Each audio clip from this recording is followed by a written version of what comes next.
gerais, mais abrangentes, foram seriamente comprometidas pela entrada do pecado no mundo. Natureza estragada, história estragada, constituição do homem estragada. Deus viu a necessidade de revelar-se ao homem e mostrar ao homem o seu propósito para a raça humana através de uma revelação mais particular, mais específica e detalhada. Agora, em vez de dar essa revelação a todos, em todos os lugares, ele escolheu certas pessoas em tempos e lugares definidos. E ele transmitiu conceitos divinos numa linguagem que o homem pudesse captar, numa linguagem que o homem pudesse entender. O pecado provocou essa necessidade, produziu essa necessidade, tornando as revelações universais desfiguradas, fazendo com que o homem agora precisasse ser tocado de mais perto por Deus e de uma forma mais específica.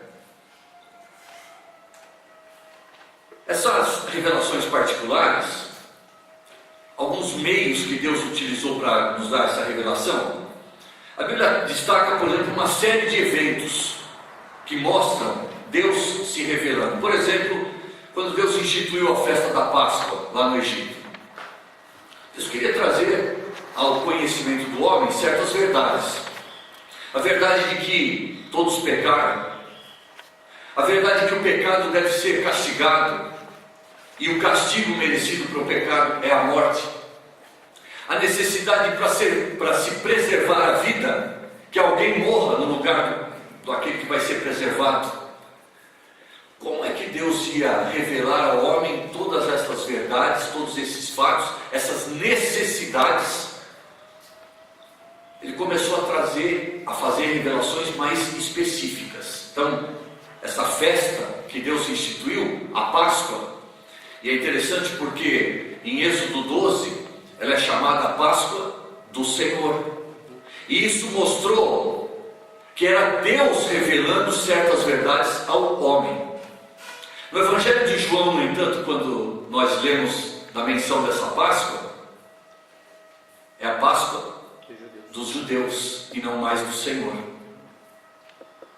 O homem, pela entrada do pecado, ele teve a sua constituição desfigurada, e agora ele procura desfigurar todas aquelas revelações de Deus, inclusive as mais específicas. A Páscoa deixou de ser aquela revelação de Deus ao homem, passou a ser, bem, nos nossos dias, então, agora não é nem Páscoa dos judeus, é Páscoa do comércio, do dinheiro, da troca de presentes. Completamente desfigurado o sentido espiritual dessa festa. Mas Deus continuou falando, e Ele criou outros meios de falar. Por exemplo, José teve sonhos. A palavra de Deus não tinha sido produzida ainda, mas Deus queria se revelar ao homem, agora de forma mais específica, mais detalhada. Ele permitiu que José tivesse sonhos, ele permitiu que Faraó tivesse sonhos. Era a revelação de Deus ao homem. Nós lemos que Isaías teve visões, estão registradas lá no seu livro. Eram revelações de Deus específicas a um homem. Nós lemos que o povo de Israel consultava ao Senhor através de duas pedras que os sacerdotes carregavam nos seus ombros, como parte da sua indumentária, do vestuário sacerdotal. Aquelas pedras foram chamadas de Urim e Tumim, cujos significados são luzes e perfeição. E o nome que foi dado àquelas pedras mostrava que o homem sem Deus, sem ter a revelação de Deus, está no escuro. E o homem precisa de algo que clareie a sua mente, o seu entendimento. Ele buscou, ele reconheceu a necessidade da revelação da parte de Deus, e Deus sentiu também a necessidade de se revelar ao homem, e revelava a sua vontade vontade através de Urim e Tumim. Nós lemos também dos apóstolos, depois de Judas ter se enforcado, de lançaram sortes, e cuidado para, ao ler aquelas palavras, porque nós não devemos querer imitar ao pé da letra e seguir ao pé da letra o que aquelas palavras revelam. Nós não trabalhamos hoje com a revelação da parte de Deus em termos de sorte e azar. Nós vemos nas páginas das Escrituras que Deus revelou a sua vontade ao homem também através de anjos. Essas referências estão aí anotadas na apostila, vocês têm? Eu não vou ler essas referências, eu queria me ater mais quando nós chegarmos na própria palavra de Deus, né?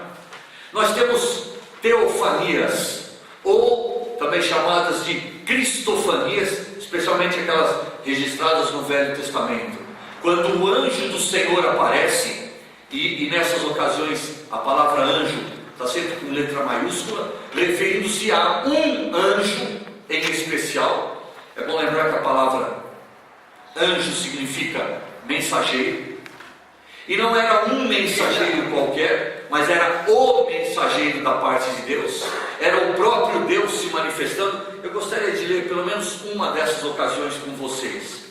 Livro dos Juízes,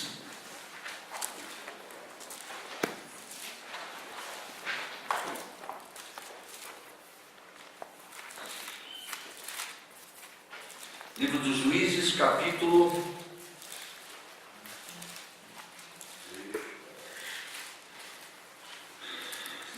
13.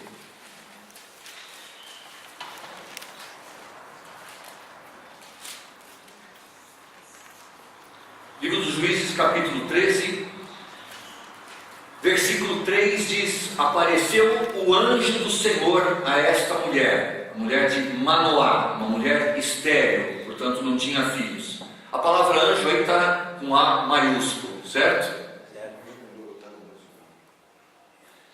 Versículo 6: então a mulher foi a seu marido e lhe disse: um homem de Deus. Até então ela estava pensando que aquele mensageiro que lhe apareceu era um homem enviado da parte de Deus. Mas ela diz: sua aparência era semelhante à de um anjo de Deus. Ela sentiu algo sobrenatural naquela aparição, mas sem saber, sem ter revelado a ela quem era aquele homem. Ela, no mínimo, é um homem de Deus, mas era semelhante a um anjo de Deus. Pulem para o verso 8. Então Manoá orou ao Senhor e disse: ah, Senhor meu, rogo-te que o homem de Deus que enviaste venha outra vez. Verso 9. Deus ouviu a voz de Manoá, e o anjo de Deus veio outra vez à mulher, e novamente a expressão anjo de Deus com letra maiúscula. Verso 11. Então se levantou Manoá e seguiu a sua mulher, e tendo chegado ao homem lhe disse: és tu que falaste a esta mulher? Ele respondeu: eu sou. Há alguma coisa suspeita nessa resposta, não? Porque ele usou o nome de Deus, que significa eu sou o Deus autoexistente. Mas um anjo se chamando de eu sou, ou um homem de Deus se chamando, isso seria blasfêmia. Na boca daquele anjo de Deus, o anjo do Senhor, não foi blasfêmia. Mas tem mais informações. Versículo 17: perguntou Manoá ao anjo do Senhor: qual é o teu nome? Verso 18: respondeu-lhe o anjo do Senhor e lhe disse: por que perguntas assim pelo meu nome, que é maravilhoso? Um menino nos nasceu, um filho se nos deu, o governo está sobre os seus ombros, o seu nome será maravilhoso Conselheiro, Deus forte, Pai da eternidade, Príncipe da paz. De quem era o profeta estava falando? Por esses e outros fatos que nós encontramos, estas aparições do anjo de Deus no Velho Testamento, nós cremos que eram aparições do próprio Senhor Jesus por isso são chamadas de cristofanias, manifestações, revelações, que mesmo antes de nascer em Belém, já existia, e ele se manifestou a homens no passado, aparecendo-lhes e revelando a vontade de Deus para si. No final daquela conversa, 22, verso 22, disse Manoá à sua mulher: certamente morreremos, porque vimos a Deus. Eles não tinham dúvida nenhuma, não era um simples homem de Deus, e nem um anjo de Deus, mas era o anjo do Senhor, era o próprio Deus que apareceu a eles. Há outros casos que nós poderíamos ver Deus se revelando, agora uma manifestação específica a um determinado homem, num determinado local, para revelar uma determinada vontade específica. Mas nós encontramos sempre Deus revelando a sua vontade ao homem. Para coroar esses meios através dos quais Deus se revelou ao homem, o escritor da carta aos Hebreus disse: havendo Deus outrora falado muitas vezes e de muitas maneiras. Nós acabamos de mencionar quantas maneiras? Através das pedras Urim e Tumim, através de sonhos, através de visões, através até de um animal, uma jumenta que falou. Quantas formas Deus falou no passado, de muitas vezes e muitas maneiras. Mas nesses dias Ele nos falou de uma forma bem diferente das demais formas, porque Ele nos falou através do seu Filho. E a encarnação trouxe a coroação do processo de revelação de Deus aos homens, de quem Ele é e do que Ele quer para as nossas vidas. Queremos conhecer Deus? O façamos através do Senhor Jesus.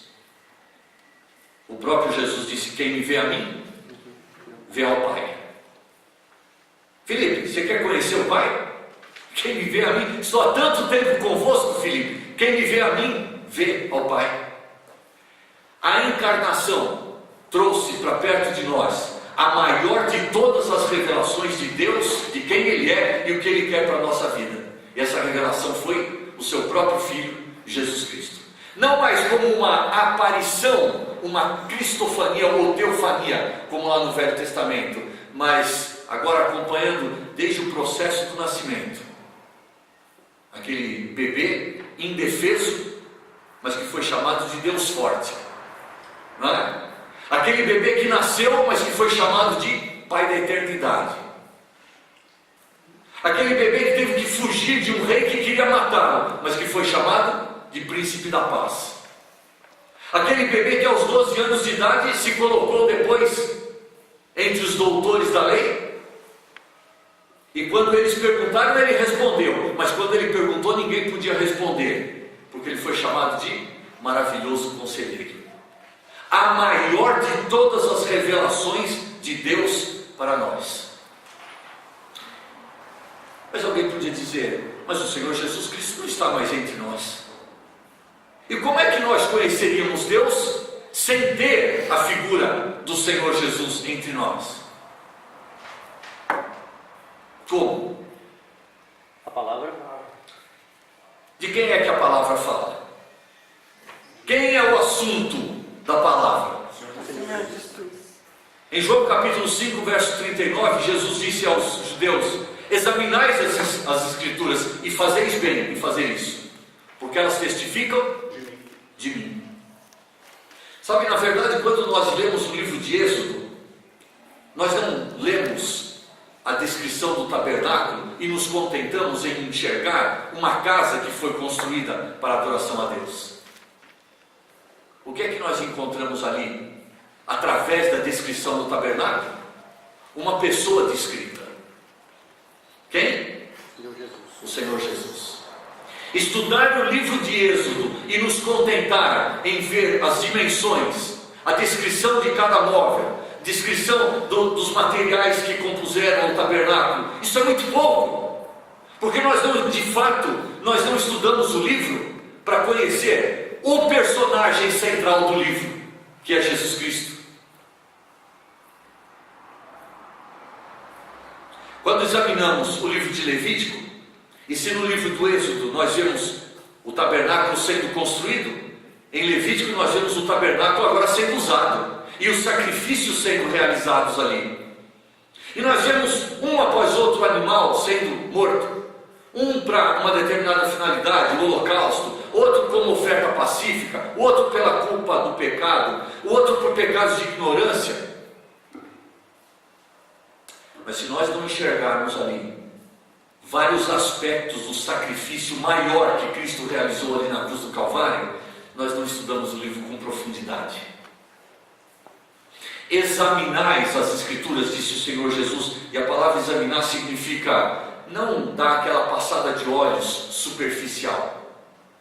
Uma passada de olhos superficial em Êxodo revela-nos a descrição do tabernáculo, mas um exame detalhado e minucioso de Êxodo revela-nos ninguém mais, ninguém menos do que o Senhor Jesus.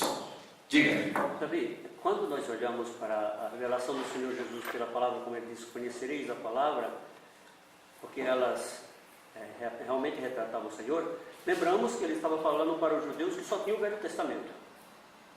E aí fica mais claro ainda isso. Parece que nós olhamos para o Novo Testamento para conhecer Jesus, mas quando ele falou, ele estava falando para conhecer o Velho Testamento, né? E se nós prestássemos atenção ao que o escritor da carta aos Hebreus diz, quando ele se refere a essas questões do passado, ele diz: ali estão as sombras, ali estão as figuras, ali estão os símbolos, mas eles são eloquentes porque eles nos revelam as belezas, as verdades relacionadas com o Senhor.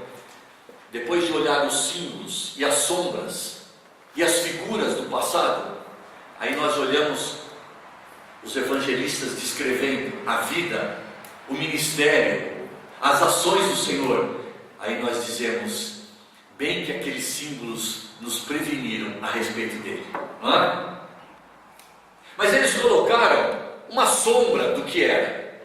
A descrição agora mais detalhada, mais vívida, se encontra nos evangelhos. E quando nós chegamos nas cartas, então nós descobrimos ainda detalhes que enriquecem ainda mais. Mas toda a palavra fala de um personagem: o Senhor Jesus Cristo. Ele é o assunto principal. E por isso é que a revelação escrita que Deus nos deixou em mãos, e que, diga-se de passagem, Satanás tem feito tantos esforços para fazer sumir da face da terra. Porque Satanás sabe qual é o assunto desse livro. Ele sabe como esse livro nos revela as verdades relacionadas com a pessoa e a obra do Senhor Jesus Cristo. É muito interessante que quando nós lemos as epístolas de João e de Judas, nós vemos ali a marca registrada das seitas e das heresias. E a marca registrada não é falar contra o Pai e nem contra o Espírito Santo, mas a marca registrada das seitas é negar a humanidade e a divindade do Filho de Jesus. Uma torção, uma distorção do que a palavra de Deus revela-nos acerca de Jesus. Bem, a pessoa do Senhor Jesus não está entre nós hoje, fisicamente, como esteve na época dos apóstolos, mas a sua palavra permanece e ela nos fala dele. Então nós chegamos na revelação específica de Deus, restrita de Deus, restrita no sentido de mais específica, que é a sua palavra, cujo objetivo maior é revelar-nos quem é Jesus ao nosso coração. A encarnação fez isso, trouxe Jesus, e a Bíblia preserva esse Jesus que se encarnou, que era Deus, e que não deixou de ser Deus, mas se tornou homem, e É verdade que esse fato está além da nossa compreensão. Como é que alguém podia ser 100% Deus e 100% homem simultaneamente? O irmão compreende isso? Não? Nós não compreendemos, mas cremos porque a palavra nos revela esta verdade. Ele não deixou de ser Deus e tornou-se homem. E ele foi 100% Deus e 100% homem. São verdades que vão além da nossa compreensão e da finitude da nossa mente. São verdades que estão relacionadas com um Deus que é infinito. E que nós cremos nisso porque a palavra nos revela estas informações, estas verdades. Mas agora, olhando especificamente, item 4, para a palavra de Deus, esse livro que nos fala a respeito da palavra de Deus encarnada, Jesus Cristo, é preciso que nós consideremos de que mente saiu esse livro. Os mundanos dizem que isso é tinta no papel. Qualquer um que queira fazer um livro, escreve o que quer, manda para a gráfica, imprime e pronto. Mais um livro aí nas livrarias, mais um livro nas prateleiras, mais um livro para ser consumido pelos leitores ávidos. Eles falam, né? Papel aceita tudo. Aceita tudo. E de fato o papel não briga com nenhuma tinta que se joga sobre ele. Se ele perdeu, você já disseram que é muito difícil entender, ele falou. Se ele perdeu, talvez seja uma das cartas.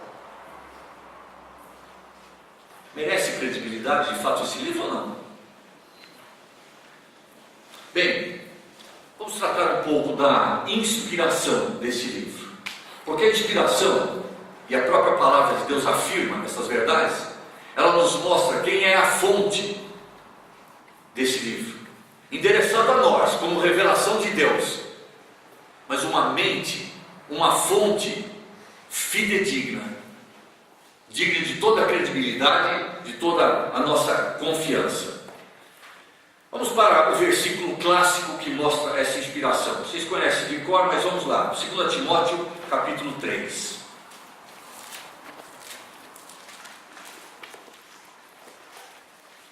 Versículo 16.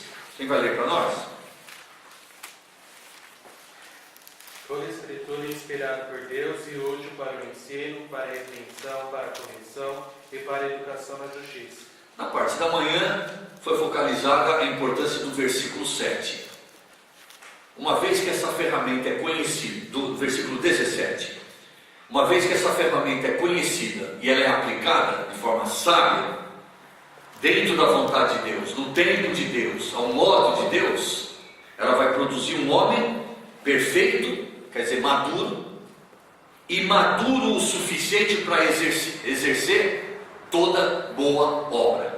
Porque também uma ferramenta que não é utilizada, serve para quê? Mas ela é útil, ela serve para uma finalidade, ela foi preparada para uma finalidade.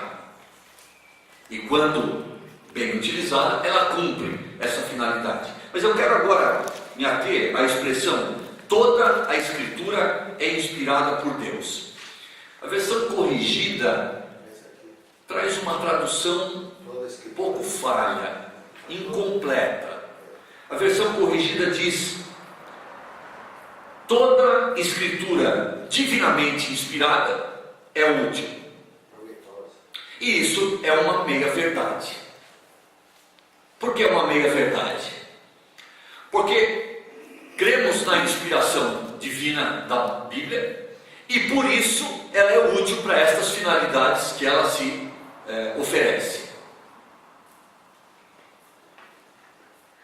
Mas a frase dá a entender que nem toda a Bíblia é divinamente inspirada. Toda a Escritura que é divinamente inspirada é útil para o ensino, para a repreensão, para a correção, etc. Mas a Escritura que não é inspirada, e essa? E dá margem para que nós pensemos que uma parte da revelação escrita não seja inspirada. A versão atualizada é preferível, a tradução foi mais feliz e, na verdade, a atualização que foi feita é para eliminar essa possibilidade de um mal entendido. Ela diz: toda a Escritura é inspirada. E isso significa que, quando nós nos atemos ao cânon formado por esses livros, nós podemos chamar esse cânon de sagrado, e nós podemos dizer que toda essa Escritura, então, é inspirada por Deus. Portanto, ela saiu da mente de Deus. Daqui a pouco nós vamos mostrar que toda essa Escritura não é inspirada por Deus. Foi introduzido no cânon sagrado alguma coisa contaminada pela mão humana e, consequentemente, pelo pecado. Mas aquilo que nós temos em mãos, e nós vamos ver o que é que Deus usou para filtrar aquilo que é sagrado e aquilo que não é sagrado, que posteriormente foi adicionado. Tem pastor da Igreja Batista, ele falou outro que não, foi defendeu que era inspirado, ele falou que tem também outros, o Daniel, foi também, é uma coisa que aconteceu também.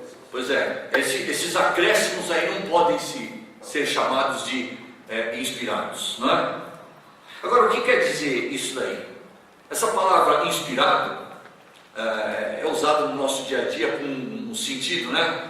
Fulano, um artista, recebeu uma inspiração, né? E criou-se uma ideia de que a inspiração, vocês têm aí no item A, algumas teorias da inspiração. Uma delas chamada intuição. É muito parecida essa ideia da inspiração intuitiva como a inspiração de um artista quando ele viu alguma coisa e aí foi lá para a casa dele e pintou aquele quadro maravilhoso, inspirado por um fato ocorrido.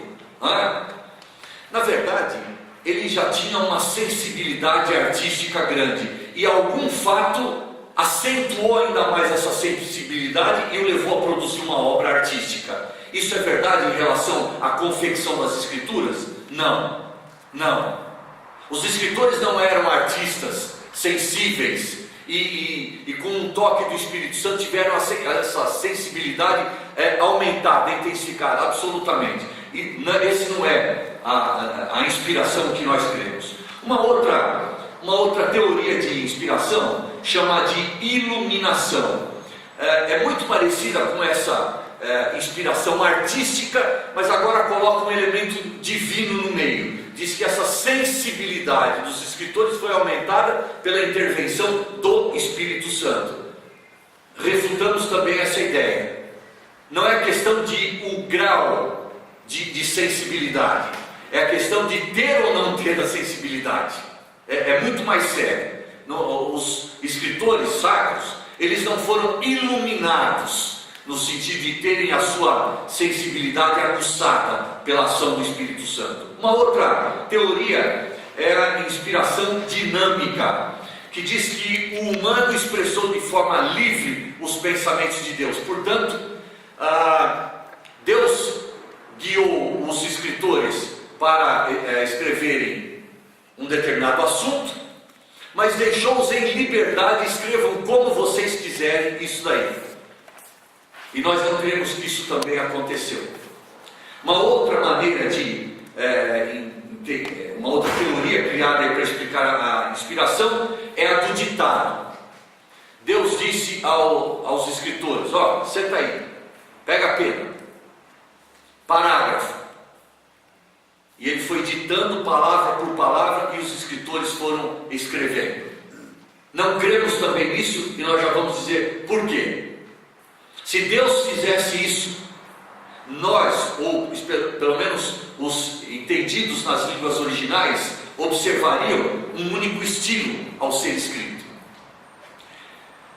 Nós cremos na inspiração, em negrito aí, verbal. E o que nós entendemos por inspiração verbal? Deus mostrou os assuntos que deviam ser escritos por cada escritor. E nós vimos lá, quando Judas começa a sua carta, ele diz: eu queria escrever acerca da nossa comum salvação, mas depois eu fui levado a escrever acerca para nós exortar vocês a batalharmos pela fé que uma vez foi dada por todos, foi dada aos santos. O assunto foi direcionado por quem? Pelo Espírito Santo. Mas o Espírito Santo não deu liberdade a Judas para escreva como você quiser. O Espírito escolheu as palavras que Judas deveria escrever. Eu quero dar um exemplo para vocês de como isso aconteceu. Olhem para a carta aos Gálatas.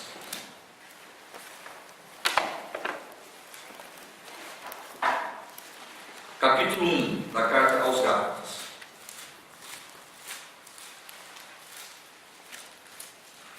Vocês sabem qual é a razão pela qual o apóstolo escreveu esta carta aos cristãos que moravam na igreja da Galácia.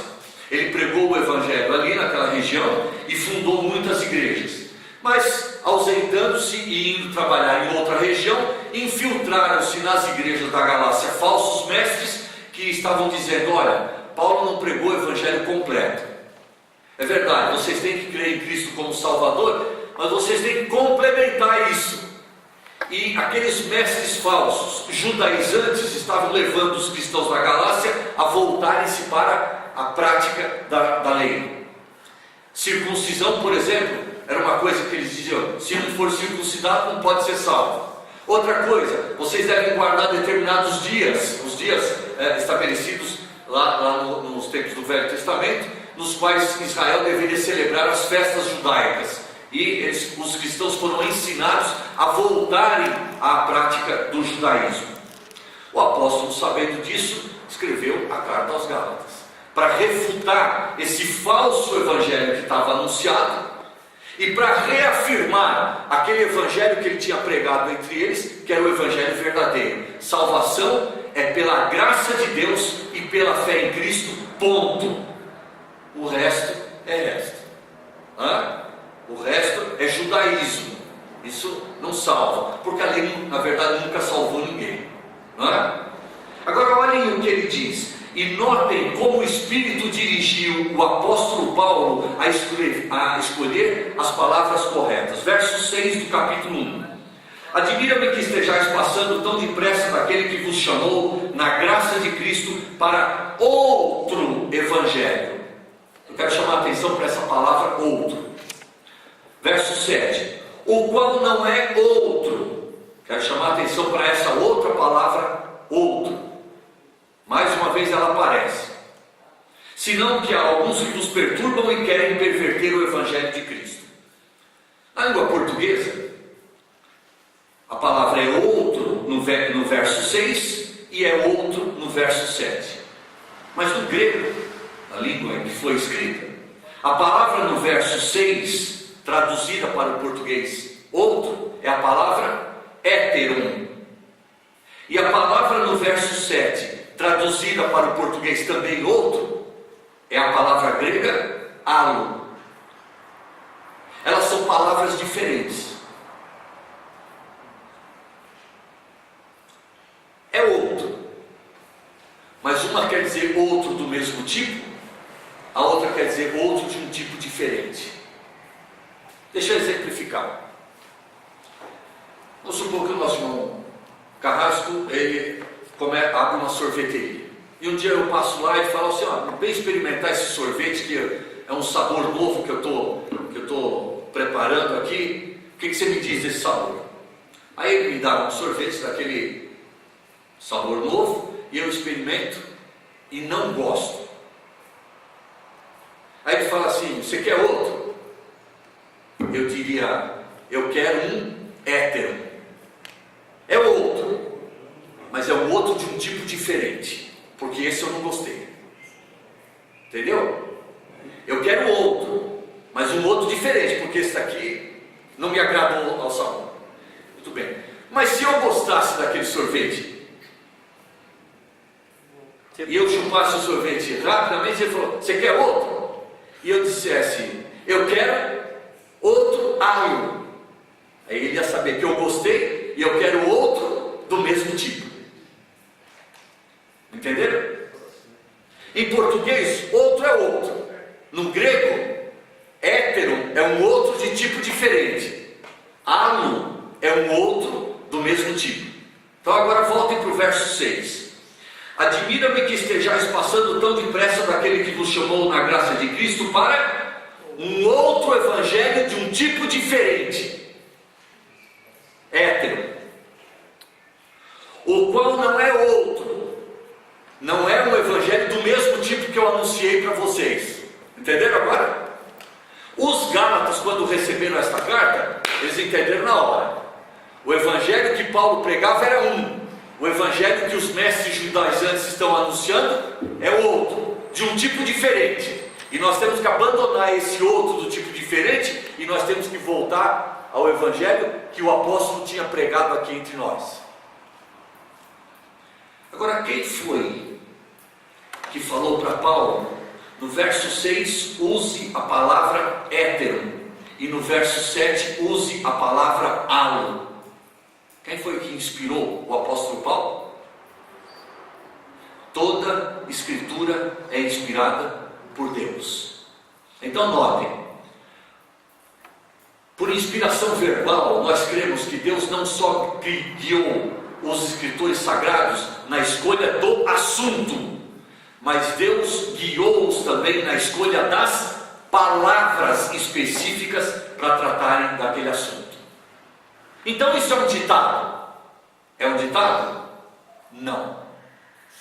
E Deus, apesar de guiar os escritores sacros na escolha do assunto e na escolha das palavras específicas para tratarem daquele assunto, Deus respeitou o estilo pessoal de cada escritura. Impressionante isso. Impressionante. E por isso é que nós não cremos na inspiração como ditado. Porque se fosse um ditado da parte de Deus, os homens seriam apenas uma máquina de xerox, uma máquina de datilografia, um teclado de computador só. Eles só serviriam para isso. Mas não. Cada livro tem um estilo diferente. Apesar do assunto ser guiado pelo Espírito Santo e as palavras específicas serem guiadas pelo Espírito Santo, Deus respeitou o estilo de cada um dos escritores. Vocês não ficam impressionados com isso? Eu fico. Há características pessoais de cada um deles. Por exemplo, você olha a carta aos Romanos, olha os escritos de Paulo. A carta aos Romanos é um jogo de perguntas e respostas, não é? Ele pergunta e ele mesmo responde. Ele pergunta para fazer os romanos pensarem sobre aquela questão, e ele... Quando nós lemos os escritos de João, nós não vemos perguntas e respostas, mas ele fala com aquela doçura de quem chama os seus leitores o tempo todo de filhinhos, amados. Isso é o estilo pessoal dele, transparecendo nas palavras, nos escritos dele. Mas o assunto foi determinado por Deus, as palavras específicas foram determinadas por Deus, no entanto respeitando o estilo de cada um dos escritores. Eu só posso dizer, pensando com vocês nessas verdades, eu só posso dizer que isso é uma maravilha do poder da mente de Deus, não é? Vamos para a segunda carta de Pedro. Segunda carta de Pedro, capítulo 1.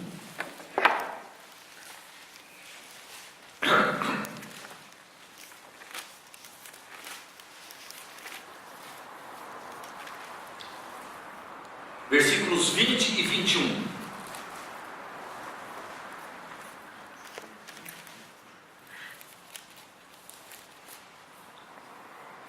Quem vai ler para nós? Saber primeiramente isto, que nenhuma profecia da Escritura provém de particular elucidação, porque nunca jamais qualquer profecia foi dada por vontade humana. Entretanto, homens santos falaram da parte de Deus, movido pelo Espírito Santo. É verdade que Paulo, na segunda carta a Timóteo, disse que toda a escritura é inspirada por Deus, mostrando que Deus é a fonte. Mas agora aqui nós vimos qual das pessoas da Trindade é que guiaram os escritores, definindo o assunto e definindo as palavras específicas, porém respeitando o seu estilo literário. Qual das pessoas da Trindade esteve envolvida diretamente na confecção da palavra de Deus? A palavra de Deus não vem de particular elucidação. A palavra traduzida por elucidação podia ser traduzida também como origem, mostrando que não foi Pedro, nem Tiago, nem João, nem Judas, nem Isaías, nem Moisés que eu resolvi escrever isso, sentou e escreveu. E escreveu aquilo que estava na sua mente. Não. Nenhum livro foi escrito tendo origem humana. Mas homens santos, isto é, foram separados por Deus, separados, preparados para colocarem a palavra de Deus na nossa mão de forma escrita, movidos pelo Espírito Santo. Portanto, foi o Espírito quem inspirou na escolha do assunto, foi o Espírito que inspirou na escolha das palavras específicas, mas foi o Espírito que respeitou o estilo literário de cada um. Certo? Tomé, por exemplo, Tomé não escreveu nenhum, né? É um caso que ele foi separado já. Existe um livro apócrifo atribuído a Tomé, mas nós vamos ver, é um livro apócrifo, ele não faz parte do cânon sagrado. Não é? Mais um versículo, Atos capítulo 1.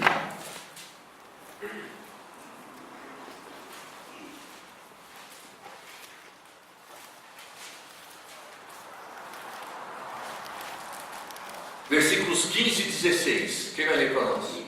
Naquele dia, levantou-se Pedro no meio dos irmãos. Ora, compunha-se a assembleia de umas 120 pessoas. E disse: irmãos, convinha que se cumprisse a Escritura que o Espírito Santo proferiu anteriormente por boca de Davi, acerca de Judas, que foi o guia daqueles que prenderam Jesus. E essa escritura a que Pedro se refere aí, essa escritura aparece no verso 20, porque está escrito no livro dos Salmos: fique deserta a sua morada e não haja quem nela habite. E na verdade Pedro estava tirando aqui parte de um versículo do Salmo 69. A quem Pedro atribuiu a escrita do Salmo 69? Quem foi que escreveu? O Espírito Santo. Na verdade foi Davi que escreveu, mas quem inspirou Davi a escrever? Nas palavras de Pedro ele reconhece que era o Espírito quem estava inspirando Davi a escrever o Salmo 69. Ainda no verso 20 ele diz: e tome outro o seu encargo. E agora ele está citando aqui um versículo do Salmo 109, que também foi escrito por Davi. E Pedro está reconhecendo o fato de que Davi escreveu o Salmo 109. Mas quem foi que inspirou Davi a escrever o Salmo 109? O Espírito Santo. Então não é só a Bíblia quem afirma que ela foi inspirada pelo Espírito Santo. Os apóstolos reconheceram isso e eles deram o testemunho da inspiração divina sobre os escritores sagrados. Olhem mais um versículo, capítulo 3, verso 18 de Atos.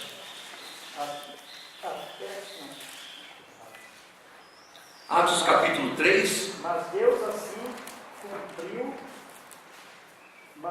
assim cumpriu o que dantes anunciara por boca de todos os profetas, que o seu Cristo havia de padecer. Notem as expressões. Deus cumpriu o que ele anunciou. Ele usou homens como mensageiros, instrumentos na sua mão. Mas quem é que estava anunciando o que o Cristo havia de padecer? Era Deus.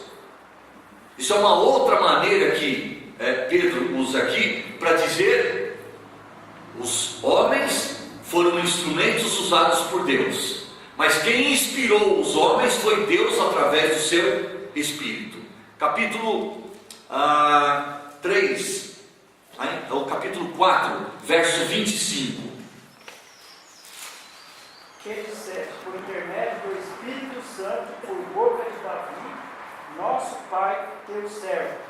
Porque se enfureceram os gentios e os povos imaginavam coisas vãs? E se você tem uma Bíblia com referências, você tem uma indicação aí de que essas palavras constam no Salmo número 2, que é o primeiro salmo messiânico que aparece ali no livro dos Salmos. De quem é que o profeta o escritor estava falando? De quem é que ele estava falando? Do Senhor Jesus Cristo. Quem foi que escreveu esse salmo? Uma curiosidade. Abram suas Bíblias lá no Salmo 2.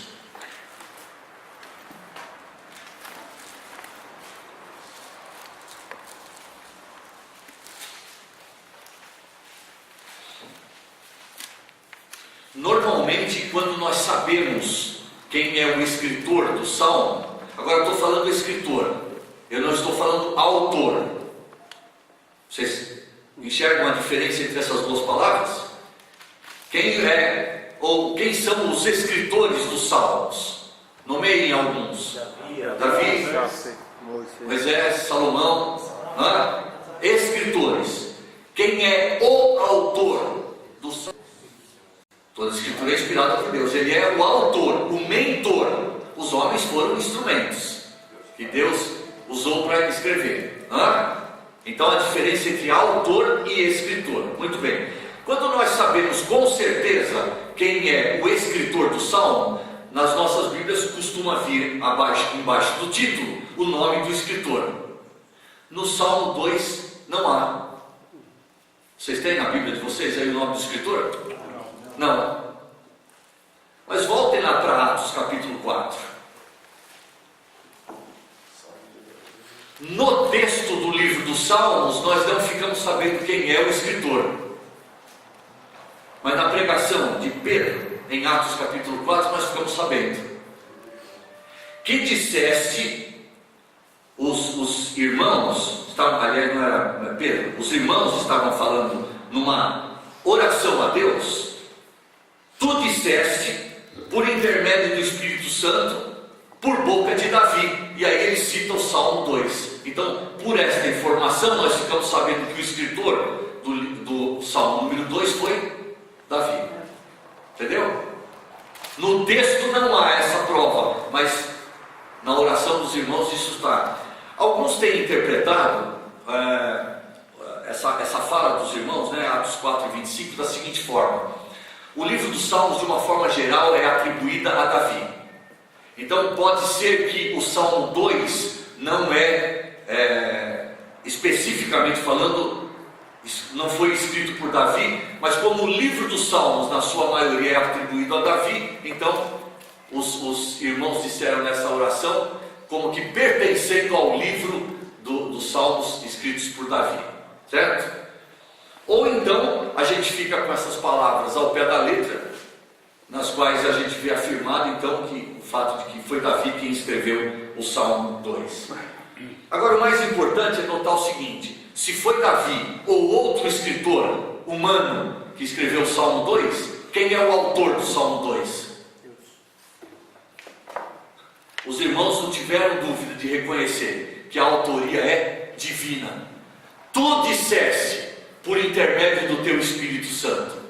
Não há dúvida nenhuma, os escritores sagrados, eles se reconheciam apenas como instrumentos e nunca se chamaram de autores de algum livro, mas eles reconheceram que a autoria era divina, por inspiração eles escreveram, mas veio o que veio da mente de Deus. Dá para entender isso sem problema? Porque Davi era pastor de ovelhas, né? Foi também, né? Entre outras coisas, foi pastor de ovelhas.